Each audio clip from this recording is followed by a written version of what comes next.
Well, hello and thank you so much for joining me today. Now, I'm here at this fantastic old ruined mine shaft and I'm here to test the new Nikon Z6 for Nightscape Images. Now, I've had this camera for a couple of weeks now and I've taken it out a few times already, but this is where I want to give it a real test, and in some ways I want to compare it to my Nikon D750, which I've been using for the last 3 or 4 years. So let's get on with it and see what we can come up with. Now, the D750 has been my go-to camera for probably the last 4 years. It's been a fantastic camera. I've actually got 2 of them, and all my nightscapes in that time have been done with this camera body. A lot of people are saying to me, why would you want to change from the D750? Well, the reality is, I don't really want to change from the D750. What I'm looking for is a camera that does more than the D750. Let me explain. If this new Z6 does still images and nightscape images in particular, as well as the D750, I'm going to be happy. But you know what? I need more than that.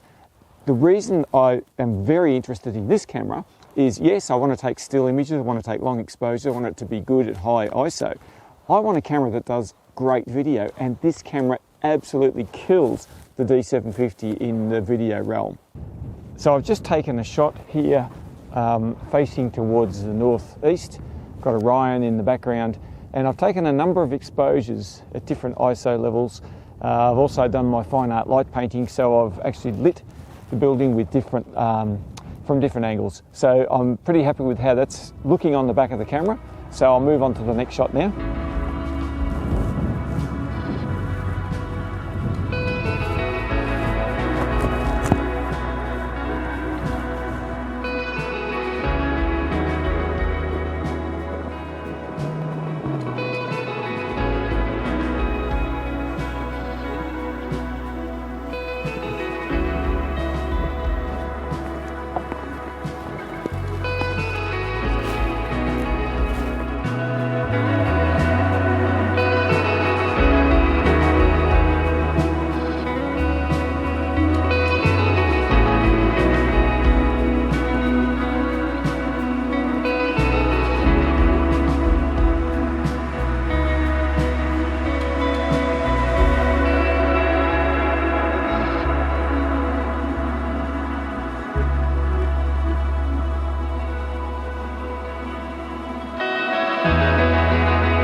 Now, one of the things that I was very keen to test on the Z6 is, of course, the video mode.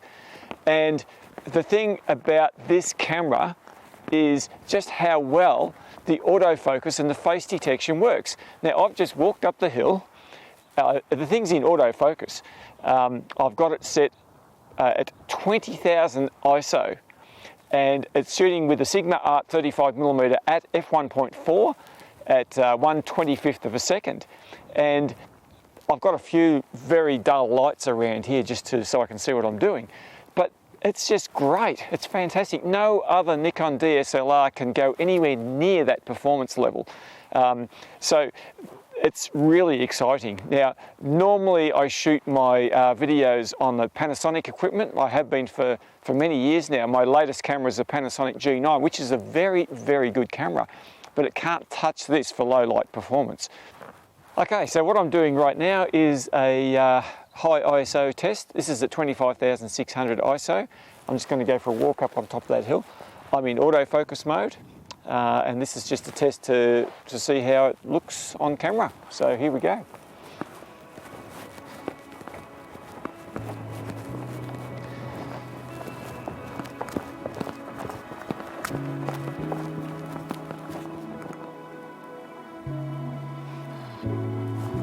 Be interesting to see if the focus is still working on the camera.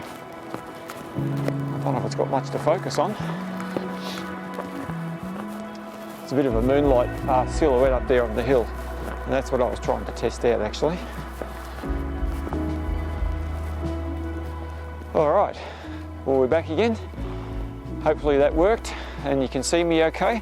I think the focus is still on my face, and that was a pretty good test. I was happy to see, well, I will be happy to see what it looks like, so yeah, let's go with that.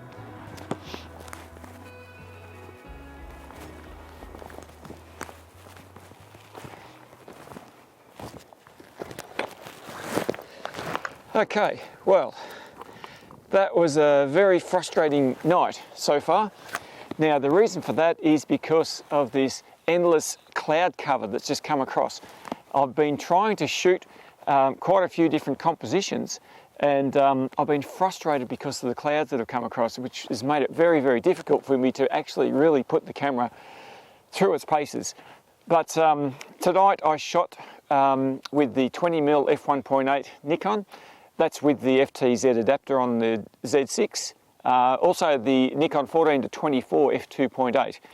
So they're the shots. Now, what I attempted to do mainly tonight was to test the various ISO levels. So I shot everything from, you know, about ISO 800, 1600, 3200, 6400, 12,800, even went as high as 20,000 ISO. Now, I mean, that's incredible. I've never shot anything at 20,000 ISO before. Interestingly enough, I'm shooting this video right now on the Z6 at ISO 20,000. So the video is amazing on this machine. So consequently, my assessment of the camera is still happening. And as I leave here tonight, I'll make an endeavour to find somewhere else and shoot some more shots and continue where I've left off. Boy, it's getting cold out here.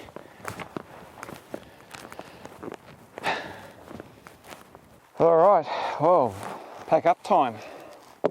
Well, you know, a famous person once said, life wasn't meant to be easy.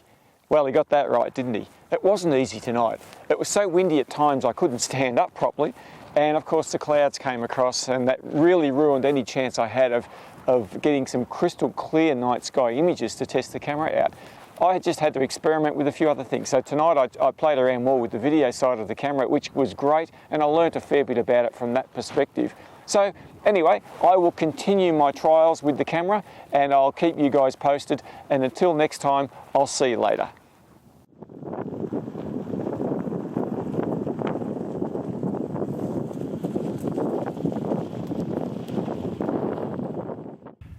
Well, it's a new night and I'm refreshed and back out under the stars. I'm very keen to test this camera in similar situations to where I've been shooting with the D750. So I've made my way back to the Rostrata farm. I've shot hundreds of nightscape images here at this location. So what better place to compare the results between the two cameras?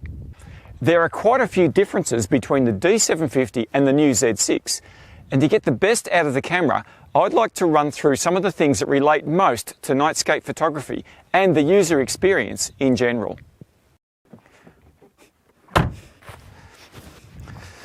Well, I'll tell you what, it's a lot better conditions out here on the farm to what it was at the gold mine last night. And I'm glad I decided to come here. There's no wind. Oh, that was terrible there last night. And also, it's as clear as a bell.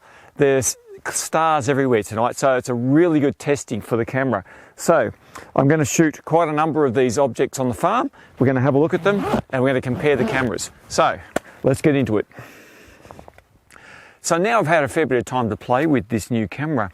I just want to briefly talk about the differences between it and the D750. Firstly, it's smaller and lighter. Now that's a little bit offset by the fact that I'm using the FTZ adapter, but that's not very heavy by itself. The physical layout of the camera is pretty much the same, although some of the buttons, because of the smaller body size, don't fit on the left-hand side because there's no space there, so they've moved them over to the right-hand side at the bottom. And that's not really a problem. They do the same thing. The good thing about this camera is all of the buttons are on the outside. You don't have to go into software menus to find a lot of important things. So all the things that you really need to find, like ISO and the various screen functions, are there. Really easy to switch between video and photo mode. I like that. The one thing I don't like about the FTZ adapter is the fact that when you put a tripod plate on, you can't remove the adapter from the camera without first removing the tripod plate. It's been a fairly well documented thing. Having said that, I don't have any native S lenses for the Z mount camera, so I just leave it on all the time, so it doesn't bother me. But I can understand if you were changing lenses a lot and taking the adapter off, you have to keep unscrewing I use a Manfrotto tripod plate. It's pretty easy to get off. Now the D750, which I've been using for a long time, as you guys know, is a workhorse. Love this camera. It does everything I've ever wanted it to do. It just does it really well. It's easy to use. Put a good lens on the front of that camera and it just goes. Now, so far my experience with the Z6 is pretty much the same as the 750, and that's what I'm looking for. I don't want necessarily, or I'm not expecting it to necessarily be twice as good or anything like that. Let's face it, I'm using the same lenses, but it does perform very well at high ISO. It's very, very good performer. Now, one thing I absolutely love about this camera is that it takes the exact same battery as the D750, and in fact a lot of other Nikon brand cameras. I did find, however, that non-genuine, in other words cheapies, don't work in this camera. You put them in and it just comes up and says put in a proper battery. But the version of battery that comes shipped with this camera is the very latest version of the Nikon battery, which I think is the same capacity, but it seems to be the very best of the quality.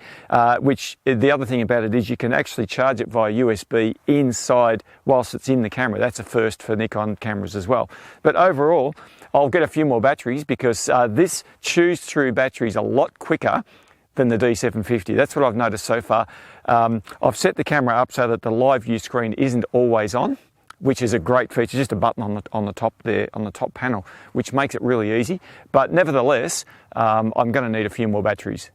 This little button on the top side of the EVF is a great addition to this camera. What happens is if you press that button, it actually turns off the back screen.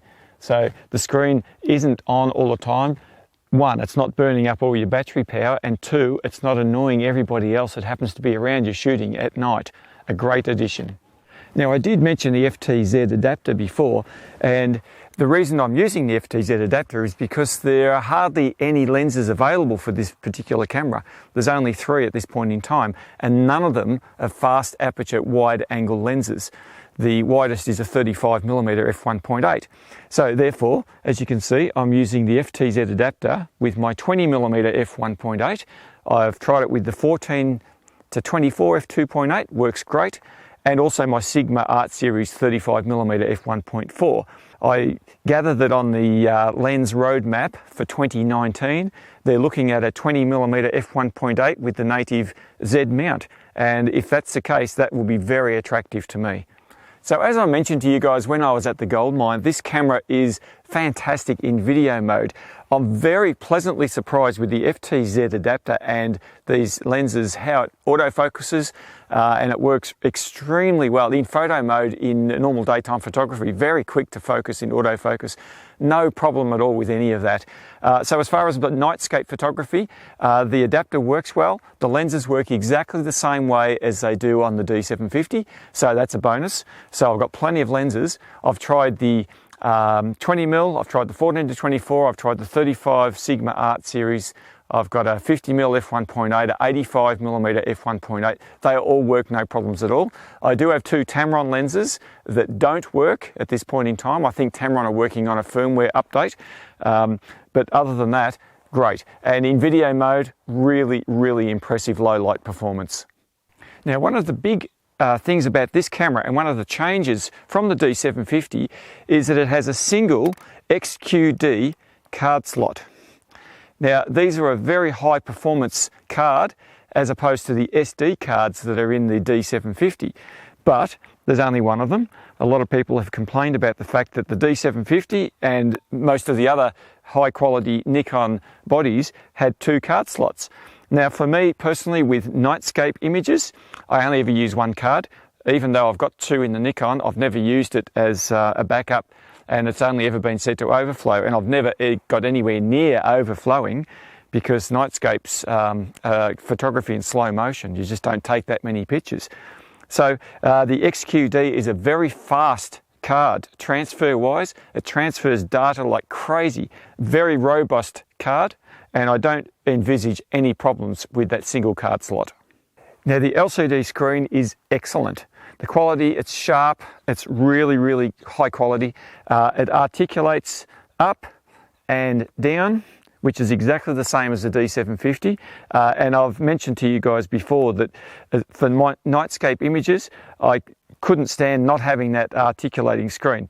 As far as video mode is concerned, I would love to have a flip screen that came all the way around. That would make things a whole lot easier for the type of videos that I do. But nevertheless, it doesn't have that. And for still mode, it is absolutely brilliant. And the Z6 has the typical Nikon arrangements with the front wheel operating the aperture, the rear wheel operating the shutter speed, and by pressing the ISO button, operating the ISO as well. All of these are great features to have on the external side of the camera. It also has the menu button down here, an information button, which is a new thing, and I like it. It's also a touch screen, so you can just flip through the images, you can zoom, pinch them a bit like a mobile phone screen. Very, very good. The other thing that is absolutely brilliant on this camera is the EVF. Now, I've used a lot of mirrorless cameras before. I've actually got the Panasonic G9, which has a brilliant EVF, and this is every bit as good as the G9. So everything that you're looking at in the EVF is exactly the same as what you can see on the LCD screen. One of the big advantages of mirrorless cameras. The Z6 has a top LCD screen, which I really like. It gives you all the relevant information. And as far as Nightscape Images are concerned, it's very dull. So it doesn't really shine out very much and doesn't ruin everybody else's shot, which is one of the things I hate about some cameras. They have red lights flashing and they have all sorts of things going off whilst they're taking a shot. This camera doesn't have any of that. As I mentioned before, the menu is really easy to follow. It's a touch screen, which makes it really easy to get through and scroll through the menus.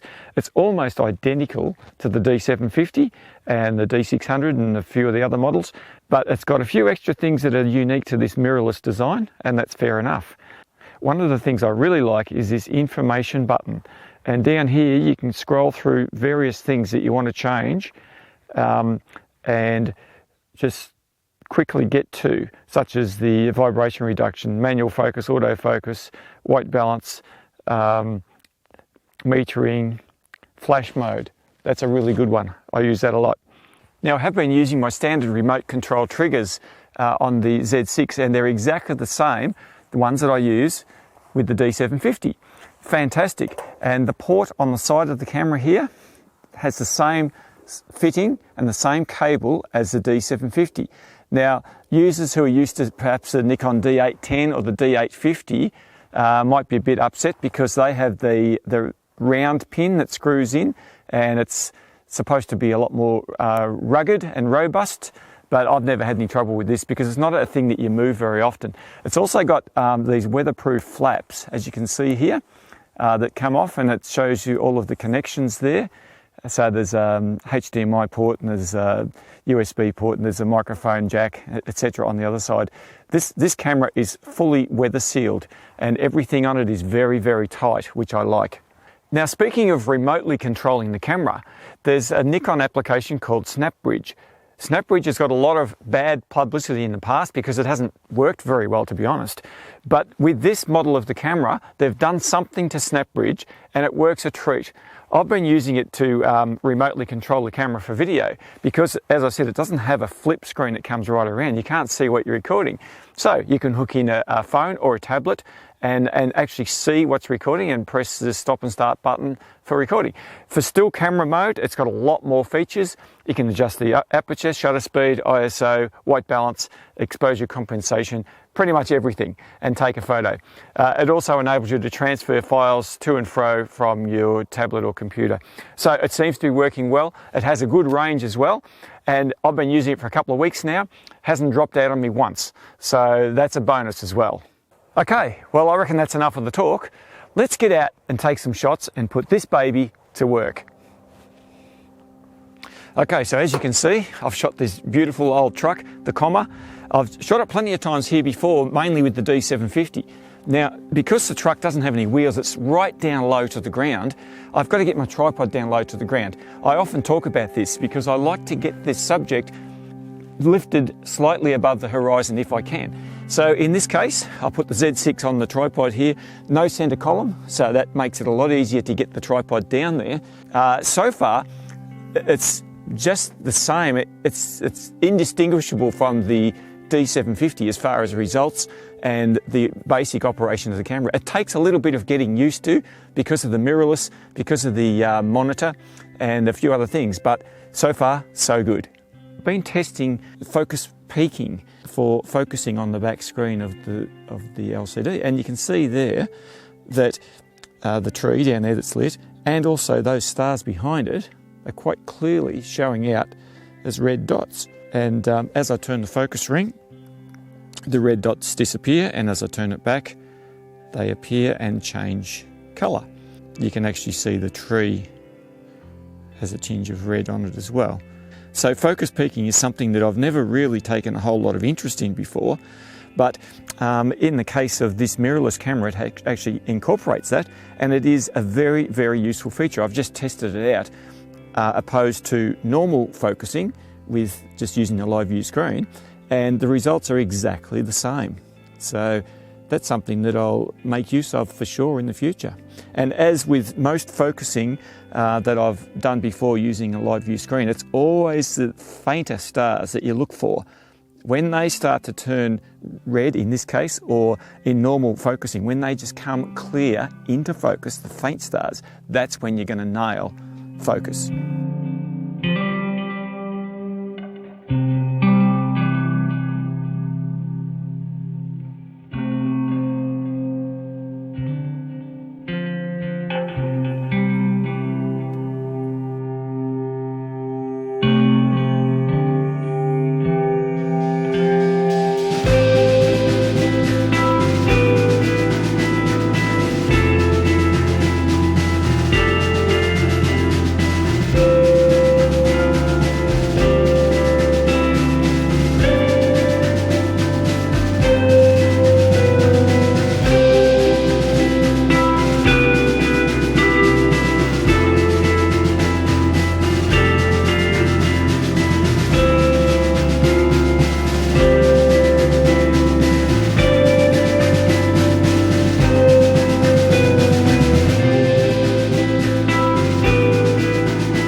that so, we've certainly put the new Z6 through its paces, and I think you'll agree it's a very capable camera for both stills and video. Some of the new features of the camera do take a bit of time to get used to, but the overall feel and usability are very typical of previous generation Nikon bodies.